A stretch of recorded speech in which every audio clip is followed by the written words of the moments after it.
வணக்கம், welcome to my channel try Amala Cooking. So இன்றைக்கி நம்ம என்ன பண்ண போகிறோம் பார்த்திங்கன்னா மீன் குழம்பு. ஸோ அதுக்கு நான் என்ன பண்ணியிருக்கேன்னா மீன் க்ளீன் பண்ணி, இது வந்து மத்தி மீன், அப்படி இல்லைன்னா கவலை மீனுன்னு சொல்லுவாங்க, மத்தி மீனுன்னு சொல்லுவாங்க. இதுக்கு 2 பேர் இருக்குது. ஸோ இதை வந்து எனக்கு வந்து ஃப்ரோசன் தான் எடுத்தேன், ஃப்ரோசன் தான் கிடச்சிது இந்த ஊரில். ஸோ வந்து ஃப்ரோசன் எடுத்து க்ளீன் பண்ணி எல்லாம் கட் பண்ணி வச்சுருக்கேன். கிட்டத்தட்ட ஒரு 1/2 கிலோ கிட்ட இருக்கும் இது. ஸோ உங்களுக்கு ஃப்ரெஷ்ஷாக கிடைக்கிற இடத்துல ஃப்ரெஷ்ஷாக கிடச்சிதுன்னா வாங்கி ஃப்ரெஷ்ஷாக வச்சுக்கோங்க, ரொம்ப நல்லாயிருக்கும். ஸோ வந்து மத்தி மீன் தான் எடுத்திருக்கேன், மத்தி மீன் குழம்பு. ஓகேவா. அடுத்தது வந்து நல்லா ஒரு பெரிய நெல்லிக்காய் சைஸ், 2 நெல்லிக்காய் சைஸ் அளவுக்கு நான் வந்து புளி கரைச்சி வச்சுருக்கேன். ஸோ வந்து பார்த்திங்கன்னா தெரியும். ஸோ இந்த அளவுக்கு கொஞ்சம் தண்ணியாக கரைச்சி வச்சுக்கணும். மிளகாத்தூள், குழம்பு மிளகாத்தூள் வந்து எடுத்திருக்கேன். இது வந்து பார்த்திங்கன்னா கிட்டத்தட்ட ஒரு 10 டேபிள் ஸ்பூன் அளவுக்கு நான் மிளகாத்தூள் எடுத்து வச்சுருக்கேன். ஸோ 1/2 ஸ்பூன் அளவுக்கு வந்து மஞ்சத்தூள் இது மேலேயே போட்டு வச்சுருக்கேன். நம்ம வந்து மிளகாத்தூளும் புளியும் கொஞ்சம் வந்து அதிகமாக இருந்தால் தான் மீன் குழம்புக்கு வந்து ரொம்ப நல்லாயிருக்கும். ஸோ எடுத்து வச்சுருக்கேன். காரம் கம்மியாக வேணுன்றவங்க கொஞ்சம் கம்மியாகவே நீங்கள் வந்து சேர்த்துக்கலாம். 10 பல் அளவுக்கு வந்து பூண்டு சின்னதாக கட் பண்ணி வச்சுருக்கேன், சின்னதாக. இல்லை நச்சியும் போட்டுக்கணுன்னா போட்டுக்கலாம். இஞ்சி வந்து பார்த்திங்கன்னா கொஞ்சம் சின்னதாக தான், ரொம்ப கொஞ்சமாக தான் எடுத்திருக்கேன் இஞ்சி. இது வந்து அரைக்கிறதுக்காக ஒரே ஒரு பச்சை மிளகாய் எடுத்து வச்சுருக்கேன். 2 பெரிய சைஸு வந்து தக்காளி எடுத்து வச்சுருக்கேன். அதே மாதிரி பெரிய சைஸில் வெங்காயத்தில் வந்து 2 எடுத்து வச்சுருக்கேன். ரொம்ப பெருசாக இருந்தால் 1 போதும், மீடியமாக இருந்தால் வந்து 2 எடுத்து வச்சுக்கோங்க. கொஞ்சம் கொத்தமல்லி கட் பண்ணி வச்சுருக்கேன். முருங்கைக்காய் டேஸ்ட்டுக்காக கொஞ்சம் ஒரு பாதி மாங்காய், அதாவது அந்த கிளிமூக்கு மாங்கான்னு சொல்லுவோம் இல்லையா, வேறு எந்த மாங்காய் இருந்தாலும் ஓகே தான், எனக்கு கிடச்சது நான் எடுத்து வச்சுருக்கேன். ஸோ வந்து அதில் ஒரு பாதி, ஒரு 10 சின்ன பீஸாக கட் பண்ணி ஒரு 10 முருங்கைக்காய் எடுத்து வச்சுருக்கேன். ஸோ இது வந்து டேஸ்ட் நல்லா கொடுக்கும். ஸோ அதனால் எடுத்து வச்சுருக்கேன். அப்புறம் நம்ம முக்கியமானது உப்பு, கருஞ்சீரகம் எடுத்து தாளிக்கிறதுக்காக கருஞ்சீரகம் கொஞ்சமாக, கடுகு, அப்புறம் வெந்தயம். இது வந்து தேங்காய் பேஸ்ட்டு. ஆக்சுவலாக வந்து இந்த ஃப்ரோசன் தேங்காய் வந்து வாங்கி வச்சுருந்தோம். அது வந்து பார்த்திங்கன்னா நல்லா அரைச்சதில் வந்து ஃபுல்லாக கொழுப்பு தான், இதுங்களாம் ஃபுல்லாக கொழுப்பு. ஆக்சுவலாக ரொம்ப நல்லா இருக்குது. அதனால் உங்களுக்கு வந்து இது ஃபுல்லாக மிதங்கிறது ஃபுல்லாக இந்த கொழுப்பாக தான் இருக்குது. ஸோ உங்களுக்கு நல்லா நீங்கள் வந்து ஒரு தேங்காய் துருவல் இருந்தால் ஒரு 4 டேபிள் ஸ்பூன் அளவுக்கு எடுத்துக்கோங்க. அதாவது தேங்காய் பத்தையோ இல்லை சில்லோ அந்த மாதிரி இருந்ததுன்னா நீங்கள் வந்து ஒரு 2 அல்லது 3 தேங்காய் பத்தையோ அல்ல சில்லோ எடுத்துக்கோங்க. இது ஃபுல்லாக கொழுப்பாக இருக்குது. இப்போ நான் என்ன பண்ண போகிறேன்னா, இந்த புளி தண்ணி இருக்குது பார்த்தீங்களா, இதை வந்து பெரிய பவுலில் வந்து எடுத்து ஊற்றிக்கிறேன். அடியில் இருந்துச்சுன்னா அதெல்லாம் கொஞ்சம் வடிகட்டுறேன். எடுத்துட்டு ஸோ நான் மிளகாத்தூள் எடுத்து வச்சுருந்தா, மஞ்சத்தூள், மிளகாத்தூள் இதில் இருந்ததில்ல, அதையும் இதில் போட்டு நல்லா கரைச்சிடணும். இது நல்லா கட்டி இல்லாமல் கரைச்சிட்டிங்கன்னா நம்ம குழம்பு தாளிக்கும் போது அப்படியே எடுத்து ஊற்றிட வேண்டியதான். கொஞ்சம் தண்ணி வேணும்னா கூட நீங்கள் சேர்த்துக்கோங்க. இந்த அளவுக்கு இருக்கணும். அப்போ தான் நமக்கு வந்து கொதிக்க அது வந்து தண்ணி இதாகிடும்.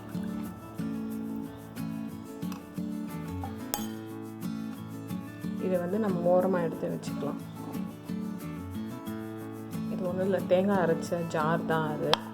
ஸோ வந்து அதனால தான் அப்படி இருக்குது. அது அரைச்சதில் ஃபுல்லாக கொழுப்பு பார்த்திங்களா எவ்வளோ இருக்குது. சரியான நல்ல தேங்காவாக இருக்காது.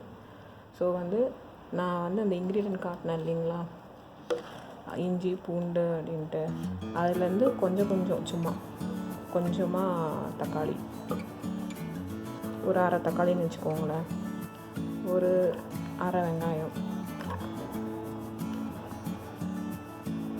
அந்த பச்சை மிளகா ஒன்று சொல்லியிருந்தாலும் அது போட்டுடலாம். இஞ்சி பூண்டு சும்மா பாதி போட்டுருவோம்.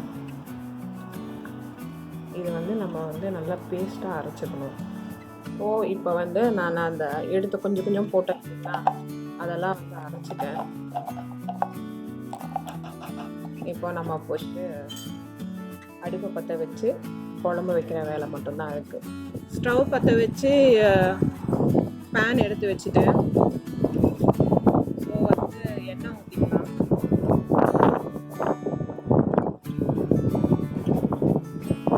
கொஞ்சம் எண்ணெய் அதிகமாக இருந்தால் நல்லா.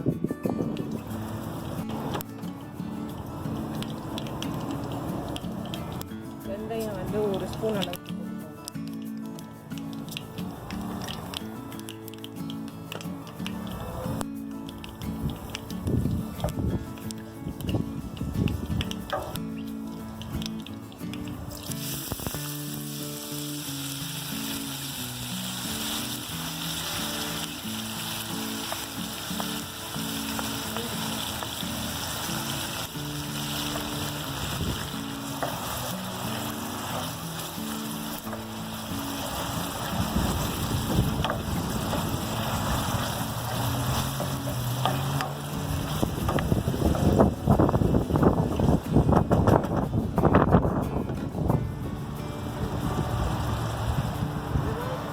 இதில் கொஞ்சம் உப்பு போட்டுக்கோங்க. போட்டிங்கன்னா கொஞ்சம் சீக்கிரம் வதங்கிடும்.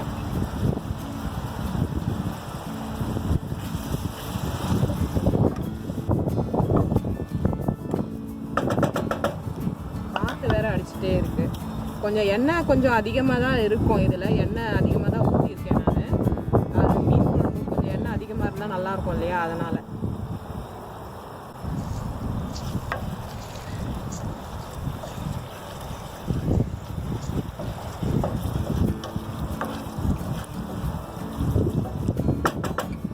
சின்ன வெங்காயம் அந்த மாதிரி போட்டால் இன்னும் தாளிப்புக்கெல்லாம் சின்ன வெங்காயம் போட்டால் இன்னும் ரொம்ப நல்லாயிருக்கும். ஸோ என்கிட்ட சின்ன வெங்காயம் இல்லை, அதனால் நான் பெரிய வெங்காயமே நான் வந்து யூஸ் பண்ணிக்கிட்டேன். ஸோ சின்ன வெங்காயம் இருந்தால் கண்டிப்பாக யூஸ் பண்ணுங்கள், ரொம்ப டேஸ்ட்டாக இருக்கும்.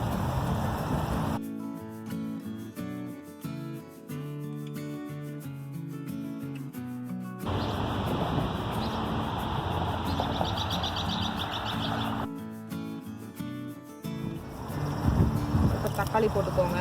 வெங்காயம்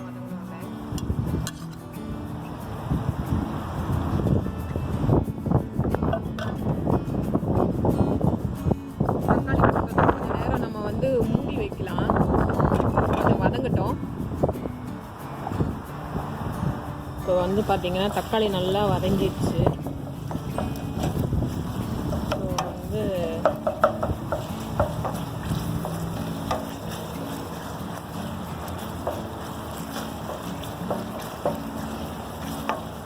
இப்போ நம்ம என்ன பண்ணலாம், அந்த அரைச்சி வச்சோம் இல்லைங்க, சொன்னேன் இல்லைங்களா, அரைச்சி கொஞ்சம் கொஞ்சமாக வெங்காயம், தக்காளி, பச்சை மிளகா, இஞ்சி, பூண்டு, ஸோ அந்த பேஸ்ட் வந்து நம்ம இதில் போட்டுக்கலாம்.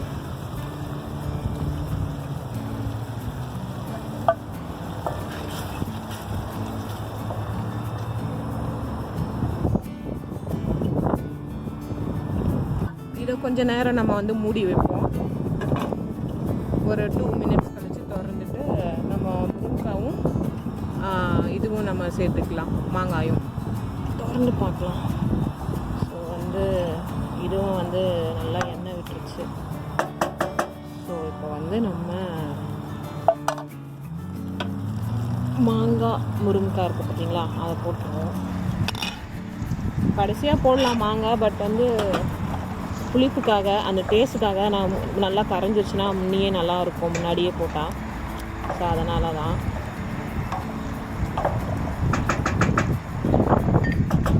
இதை கொஞ்சம் நேரம் மூடி வைப்போம். ஒரு 2 நிமிஷம் சும்மா அது வந்து இதாகிற வரைக்கும். அதுக்கப்புறம் நம்ம வந்து மிளகாத்தூள் கரைச்சி வச்ச மிளகா இது ஊற்றிடுவோம். நல்லா கொதிக்குது இது.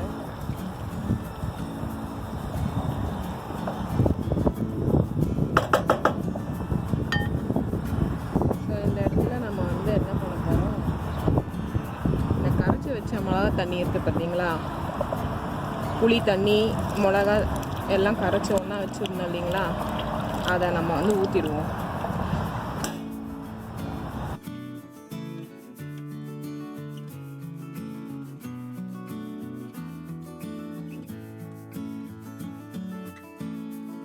அப்புறம் நம்ம அரைச்சி வச்ச தேங்காய், அது வெறும் கொழுப்பாக இருக்குது, இட்ஸ் ஓகே. அது போட்டவுடனே கரையிட்டு பாருங்கள் அந்த தேங்காயோட கொழுப்புலாம். ஃபுல் கொழுப்பு தான் அந்த தேங்காயில்.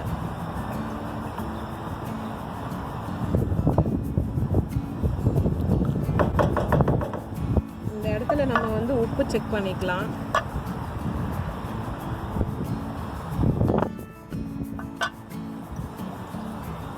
கொஞ்சம் உப்பு கம்மியாக இருக்குது, ஸோ நான் வந்து கொஞ்சம் உப்பு போட்டுக்க போகிறேன்.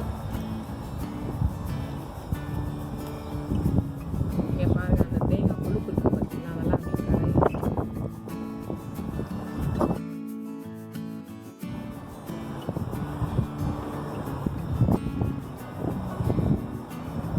ஸோ வந்து கலக்கிட்டு நம்ம வந்து மூடி வச்சுருவோம்.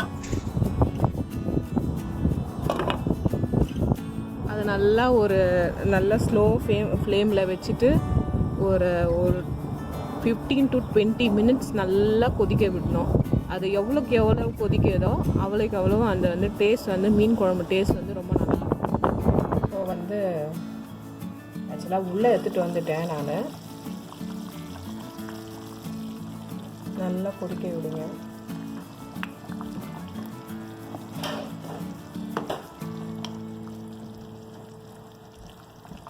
சும்மா நடுவில் வந்துட்டு அப்பப்போ ஒரு 1 to 2 times வந்து பார்த்திங்கன்னா நம்ம வந்து இந்த மாதிரி கிண்டி விட்டுக்கலாம். கிண்டி விட்டுட்டு மறுபடியும் நம்ம வந்து மூடி வச்சுக்கலாம். வெளியே சமைச்சிட்டு இருந்தேன் ஆக்சுவலாக நான். வெதர் வந்து சரி பண்ணிடுச்சு. நல்ல சரியான காற்று, எங்களால் அங்கே வந்து உட்காந்து சமைக்கவே முடியல. ஸ்டவ் ஆஃப் ஆகி போயிடுச்சு. ஸோ அதனால் நான் வந்து உள்ளேயே எடுத்துகிட்டு வந்துட்டேன். ஸோ நான் 7 minutes கிட்ட வந்துட்டு அப்படியே லிட்டை க்ளோஸ் பண்ணி நான் கொதிக்க வச்சுருந்தேன். ஸோ நடுவில் வந்து கிளறினேன், மூடி வச்சுட்டேன். அதே மாதிரி இன்னும் ஒரு 6 to 7 minutes நல்லா கொதிக்கட்டும். அதுக்கப்புறம் நம்ம வந்து ரா ஸ்மெல்லாம் போனதுக்கப்புறம் நம்ம வந்து மீன் கடைசியாக சேர்த்துக்கலாம். நான் வந்து 2வது தடவை திறந்து பார்க்குறேன். ஸோ பார்த்திங்கன்னா நல்லா கொதிச்சுட்டே இருக்குது. அப்புறம் வந்து இந்த டைமில் வந்து கொஞ்சம் கொத்தமல்லி எடுத்து வச்சோம் இல்லைங்களா, அதை போட்டுடலாம்.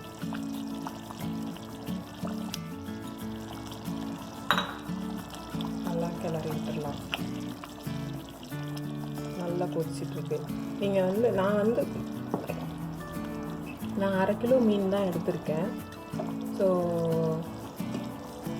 1/2 கிலோ மீன் தான் நான் எடுத்திருக்கேன். ஏன்னா வந்து எங்கள் வீட்டில் வந்து நான் மட்டும்தான் அந்த மீனை சாப்பிட்ணும். எங்கள் வீட்டுக்காரோ பசங்களோ கண்டிப்பாக சாப்பிட மாட்டாங்க. ஸோ அதனால தான் நான் வந்து 1/2 கிலோ எடுத்திருக்கேன். ஸோ இந்த அளவுக்கு வந்து பார்த்திங்கன்னா, நான் சொன்ன அளவு வந்து பார்த்திங்கன்னா 1 கிலோ மீன் அளவுக்கு நீங்கள் வந்து இதில் மீன் போடலாம். குழம்பு வந்து அந்த அளவுக்கு தான். ஸோ வந்து நீங்கள் தாராளமாக வந்து 1 கிலோ மீன் வந்து நீங்கள் போட்டுக்கலாம். நான் சொன்ன அளவு அந்த புளி கரைச்சல், அப்புறம் வந்து மிளகாத்தூள் கூட நீங்கள் நினைக்கலாம், என்னடா மிளகாத்தூளும் அதிகமாக இருக்கே அப்படின்னு சொல்லிட்டு. எங்களுக்கு நாங்கள் சாப்பிட்ற காரத்துக்கு வந்து பார்த்திங்கன்னா பர்ஃபெக்டாக இருக்குது. புளிப்பு காரம் எல்லாமே கரெக்டாக இருக்குது. கூடவோ குறையோ எதுவுமே இல்லை, கரெக்டாக இருக்குது. ஸோ உங்களுக்கு காரம் புளிப்புலாம் கம்மியாக வேணும் அப்படின்னா நீங்கள் கொஞ்சம் கம்மியாக பண்ணிக்கோங்க. கம்மி பண்ணால் தெரியல எனக்கு. ஆக்சுவலாக நாங்கள் கரெக்டாக இருக்குது. இந்த மீன் குழம்பு வந்து நான் சொன்ன அளவுக்கு கரெக்டாக இருக்குது. ஸோ வந்து அதுதான் சொல்லணும்னு நினச்சேன். ஸோ இது வந்து ஆல்ரெடி கிட்டத்தட்ட முடிய போகுது. இன்னும் நல்லா கொஞ்சம் ஒரு 5 minutes கொதிக்க விடுவோம். அதுக்கப்புறம் நம்ம மீன் சேர்த்துக்கலாம்.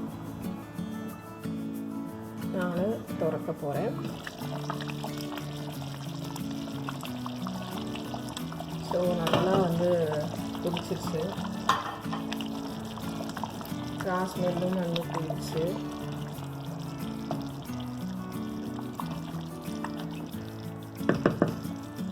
இந்த இடத்துல நம்ம மீனை வந்து தூக்கி போடக்கூடாது. மீனை வந்து பார்த்திங்கன்னா தூக்கி போடக்கூடாது. ஆக்சுவலாக வந்து நல்லா இந்த மாதிரி ப்ளேஸ் பண்ணணும் ஒரு இடத்துலையும். அதே மாதிரி அதே கூட இன்னொன்று வந்து என்னென்னா, மீனை வந்து போட்டுட்டு ரொம்ப நேரம் வந்து கொதிக்க விடக்கூடாது. ஒரு 3 to 4 minutes இல்லைனா 5 minutesக்குள்ளே நீங்கள் வந்து ஸ்டவ்வை ஆஃப் பண்ணிடணும். இல்லைன்னா மீன் வந்து பார்த்திங்கன்னா கரைஞ்சி எல்லாம் குறுகுறாயிடும். அப்புறம் வந்து நீங்கள் மீன் குழம்புல மீனை பார்க்க முடியாது. ஸோ அதனால தான் நம்ம எவ்வளோ எண்ணெய் ஊற்றணும். கொஞ்சம் எங்கேயாச்சும் எண்ணெய் தெரியுதா பார்த்தீங்களா? இப்போ தான் ஆக்சுவலாக வந்து அப்படியே திறந்துட்டு வருது, எல்லாம் இழுத்துருச்சு. ஆக்சுவலாக வந்துட்டு இன்னும் கூட ஊற்றலாம் எண்ணெய், ஆனால் வேண்டாம், நல்லதில்லை. ஸோ அதோட ஊற்றிக்கலாம். நம்ம வந்து போட்டாச்சு, சும்மா அப்படி வந்து அமுத்தி விட்டுடலாம். இதை வந்து நம்ம என்ன பண்ண போகிறோம், அப்படியே மூடி வைக்கலாம். மூடி வச்சுட்டு ஒரு 3 to 4 minutes அப்படியே ஸ்லோ ஃப்ளேம்லேயே வந்துட்டு வேக வைக்கலாம். வேக வச்சுட்டு ஆஃப் பண்ணிடலாம். நான் ஒரு 3 நிமிஷம் விட்டேன். ஸ்லோவாக அப்படியே குக் ஆகிட்டு இருக்கா. ஸோ லைட்டாக எண்ணெய் திரண்டு வந்துடுச்சா? இப்போ தான் எண்ணெய் வருது வெளியே. ஸோ வந்து வெந்துடுச்சு. நம்ம என்ன பண்ணுறோம், ஸ்டவ் ஆஃப் பண்ணிடலாம். இந்த டைமில் ஆஃப் பண்ணிவிட்டு கொஞ்சம் சும்மா கொத்தமல்லி தூவி விட்டுருவோம். அவ்வளோதான், நம்ம மீன் குழம்பு வந்து ரெடி ஆயிடுச்சு. இப்போ வந்து என்னென்னா, நல்லா இதை ஒரு 2 நாளைக்கு ஊற வச்சு கொஞ்சம் சாப்பிட்டோம் அப்படின்னா அப்படி இருக்கும் மீன் குழம்பு. ஸோ வந்து ட்ரை பண்ணி பாருங்கள், கண்டிப்பாக உங்களுக்கு பிடிக்கும். ஸோ வந்து மறக்காமல் லைக் அண்ட் ஷேர் பண்ணுங்கள். அப்படியே எப்படி இருந்ததுன்னு கமெண்ட் பண்ணிவிடுங்க. ஸோ இதை வாட்ச் பண்ணதுக்கு மிக்க நன்றி. தேங்க்யூ.